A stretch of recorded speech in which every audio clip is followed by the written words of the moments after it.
Hey guys, Trent here with 4x4 Works in McKinney, Texas. What we're doing is we are attending the Jeeps Got Your Six fundraiser for the fallen officer in Richardson, and you would not believe the turnout.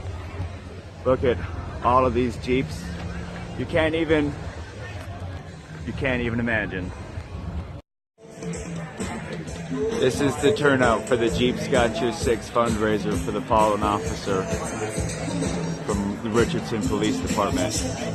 Look at all these people. It's like, look at this staggering Jeep support.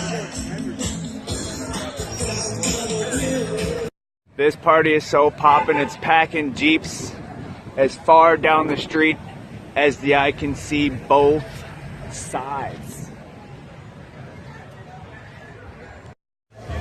Heather lost Stacy Potter.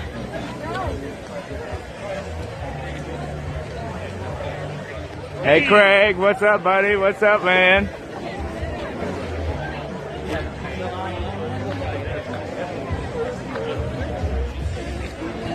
What a great turnout for the fallen officer. It's really a great opportunity to get out here to meet some new people, show support for our boys in blue. A lot of community togetherness. Very good stuff.